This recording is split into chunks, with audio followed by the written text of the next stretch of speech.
All right, let's go waiver wide running backs. Sure. Let's start off with a couple of rookies. Isaiah Pacheco, Rashad White. I mean, this is a pretty short one. They should be rostered everywhere and started everywhere.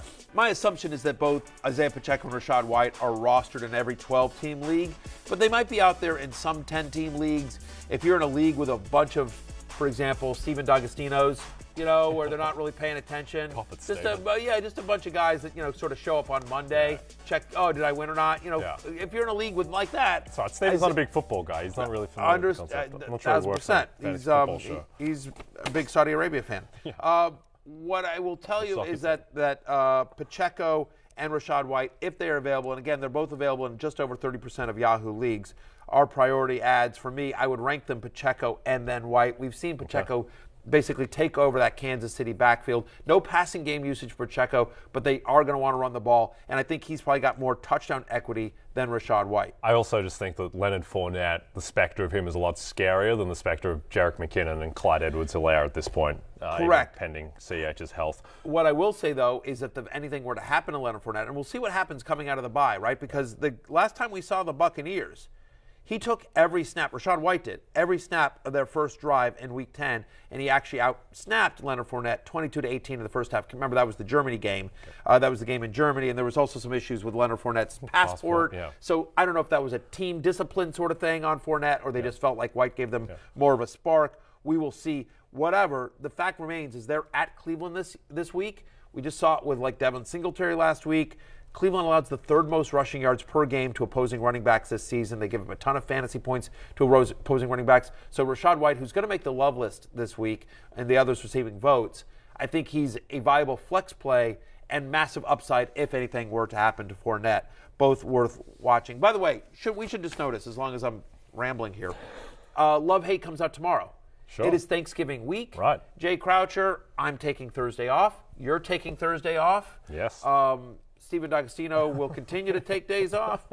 So we will not have a show, just a little housekeeping here. We will not have a show, Fantasy Football Happy Hour, not be on air Thursday or Friday. Oh, not on Friday? I don't think so. I'm asking you. I don't believe we are on Friday either. I think we're having both days off. And if it's up in the air, then I'm going to make the executive call. We're out. So tomorrow's Wednesday show will sort of be the Week 12 show. And then, of course, we will get you ready Sunday morning, fantasy football pregame, me, you, and a whole cast of thousands on Peacock, 11 to 1, and then noon to 1 on CNBC. So, anyway, tomorrow will be Love-Hate Day. Indeed. And what better way to segue out of that than into Latavius Murray, Broncos running back, with Melvin Gordon waived yesterday after another fumble for Gordon. We'll see what happens. Do you remember when they wouldn't commit when Nathaniel Hackett wouldn't commit full time to Javonte Williams? Yeah. Because of Melvin Gordon? Yeah, now he doesn't. And now he's play committing full time to Latavius Murray. Yeah, well, when you can commit to Latavius Murray, you've got to do it. He's available in 77% of leagues. He plays at Carolina's a weird run defense. I'm just, for all the complaints we want to make about Arthur Smith, you sit there and look at Denver and you're like, you know what, Arthur Smith, never mind. Arthur Smith's done a great job this year. He really has. I mean, he's annoying. He has gotten the most out of not a lot of talent, and Atlanta has been competitive in every game. And they're, he's a coach of the year candidate. That team's got no right to have the amount of wins they do. He just drives us crazy in fantasy football because, for whatever reason, they used top 8 overall picks on Drake London and Kyle Pitts and did not get the ball to either of them throughout the year. It makes no sense logically, but to your point, they're winning football games. They're competitive. He's got them playing well. He's a good football coach. He just drives us crazy in the world of fantasy football. Nathaniel Hackett, I think the jury's out on all of it. I think the jury's in. I think they delivered their decision. He's no good.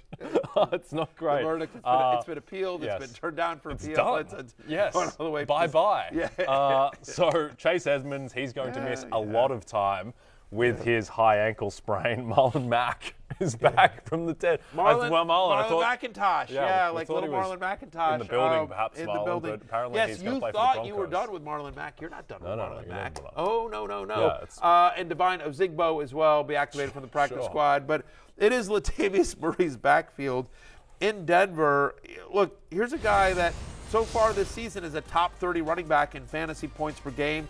He was the 12th best running back in fantasy last week, 17.2, 21 touches in Week 10, including 3 receptions. He's actually had 3 or more receptions each of the last 2 weeks, which is not something you've normally seen out of Latavius Murray. He's actually scored a touchdown in 3 of the last 4 games. And now you get the Carolina Panthers, who over the last 4 weeks allow 127 rushing yards per game, 5.2 yards per carry to opposing running backs. Again, a lot of that skewed by that Bengals game, as we've talked about here. The Panthers probably better defensively than they get credit for. I mean, they hung tough with the Ravens last week. Yeah, they bottled up the vaunted Arthur Smith run defense as well on Thursday Night Football a couple of weeks ago too. So run offense, yes. Yes, run offense. Exactly. But Latavius Murray is likely going to get the majority of the goal line work here. He's going to get, massive workload. Yeah, they don't want Russell Wilson throwing it. No. Why would you want to pay $250,000? If you've got a $250,000 quarterback, you've got to hand off to Latavius Murray. Latavious Murray. Yeah, but he's going to be rostered everywhere and probably started everywhere until further notice. Yeah, he's available in over 50% of Yahoo leagues. So assuming Pacheco and White are out, he would be my number 1 pick at the running back position if he is there. I prefer him to another hot pickup this week, which is Samaje Perine. Yes, mainly because of, one, we'll see what happens with Joe Mixon. 2, the Tennessee run defense is the best in the league. That's correct. And honestly, Samaje Perine's a nice running back, and if Joe Mixon's were out, he'll be productive, right? He's had 11 career games where he's gotten 15 or more touches. If Mixon's out, he starts to get 15 touches. He's averaging 85.5 scrimmage yards per game, and here you see Joe Burrow just getting Samaje Perine looking so sweet in the. The white unis look so sweet. This drove me crazy because this is why I got eliminated from my guillotine league. Is because Joe Burrow threw 3 different passes that literally went a yard down the field, and then Samaje Perine did everything else 3 different times into the end zone. Ridiculous. He's not very fast, Samaje. Samaje Perine. He gets it done. He is not, but he's a better pass catcher than I think he probably gets credit for. He's had multiple catches in 7 out of 10 games so far this year. To your point about Tennessee, very good run defense, but they actually allow a ton of receptions to opposing running backs. So if if Mixon were out this week, there is some flex viability to Perine, especially given his passing game usage. Yep. The evolutionary Giovanni Bernard, Samaje Perine. But important, by the way, if you have Joe Mixon, he's a priority ad as well. Yep, absolutely. Right? And so we'll see how Mixon does currently in the concussion protocol. But Latavius Murray is the guy that you want over I Samaje. just think, at some point Joe Mixon's going to come back, and that's his backfield. Yep.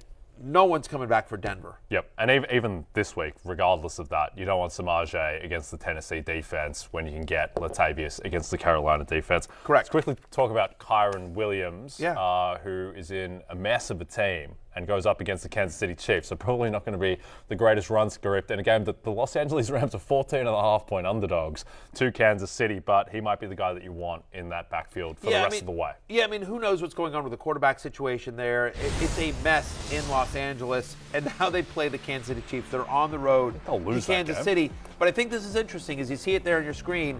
Kieran Williams played 35 snaps compared to 25 for Cam Akers and just 4 for Darrell Henderson. He got 7 rushing attempts. Cam Akers did get 14. But the fact of the matter is he was the only running back to get a reception. And I know just from talking with sources, they like Kieran Williams and they want to see what they have in him. Feels like the ship has sailed on Cam Akers. They tried to trade him at the deadline, couldn't find a taker. We'll see what happens. But feels like in the offseason, there's probably a lot of changes coming to the Rams offense, and one of them will be Cam Akers on a new team. Sort of feels that way, right? And so I know in a lost season for Los Angeles, they want to see what they have in Kieran Williams. Again, it's a bad offensive line. You're still going to have Anderson and Akers around, but if you're sitting here going hey, I'm looking for a live body here. You know what I mean? I need a pulse at running back in a deeper league. Kieran Williams would be a guy that I think is sort of interesting, especially, by the way, and he's a decent pass catcher. And you think about their upcoming schedule: Chiefs, Seattle, Raiders, Packers. So, first off, not a ton of great run defenses there. No. And also games in which, like Kansas City, they're going to be down and throwing, and at least as of last week, he's the, quote, passing down back. Yes, for whatever that means. Whatever that means. Let's quickly touch on some insurance backs. Yeah, this is important. As we head into the fantasy playoffs, I just think it's important to know, if you have really good running backs, if you're you know what, I got Dameon Pierce and Derrick Henry, I'm good. I feel really good every single week. then all it is what you want is high upside running backs, and that's what the guys on your screen right here, Isaiah Spiller backing up Eckler, Keontae Ingram backing up James Conner, obviously. Madison is the poster boy for this, obviously behind Dalvin Cook. James Cook, we saw a lot of production out of James Cook there in Buffalo. Feels like they like him a lot. And then, of course, Deion Jackson, who's been productive when Jonathan Taylor is out. And so these guys, I think, are all priority adds if you have the starter ahead of them, or if you're just looking for high upside flyers. If you don't need anyone this week, you're like, I need somebody this week, Latavius Murray, potentially Samaje Perine, but you're just like, I'm good. My running backs are good. So this is just about like, can I get some high upside? Those are the guys that I would grab over the Latavius Murrays of the world. Yep. Okay, we're going to go to break. When we come back, by the way, Samaje Perine would be on that list. Like, again, if you'd had Samaje Perine last week, you wouldn't have to go to the waiver wire and hope you get him if you have Mixon, which is why it's important to get the guys we just mentioned, the Ingrams, the Cooks, the Madisons of the world. We've hit the over on Samaje Perine. The prop on BetMGM. We've gone way over. That's how many times we're going to mention him? All right. When we come back. This is the Pro Samaje Perine podcast. Hey, it's Matthew Berry from NBC Sports and RotoWorld.com. Just want to thank you so much for watching what you just watched, or at least being too lazy to click out of it after the autoplay just kept it going. So either way, thank you so much for just letting it scroll by your screen. And now I'd like to ask you respectfully, okay, please subscribe to the NFL on NBC YouTube channel for the latest NFL news, fantasy headlines from RotoWorld, and betting analysis from NBC Sports Edge.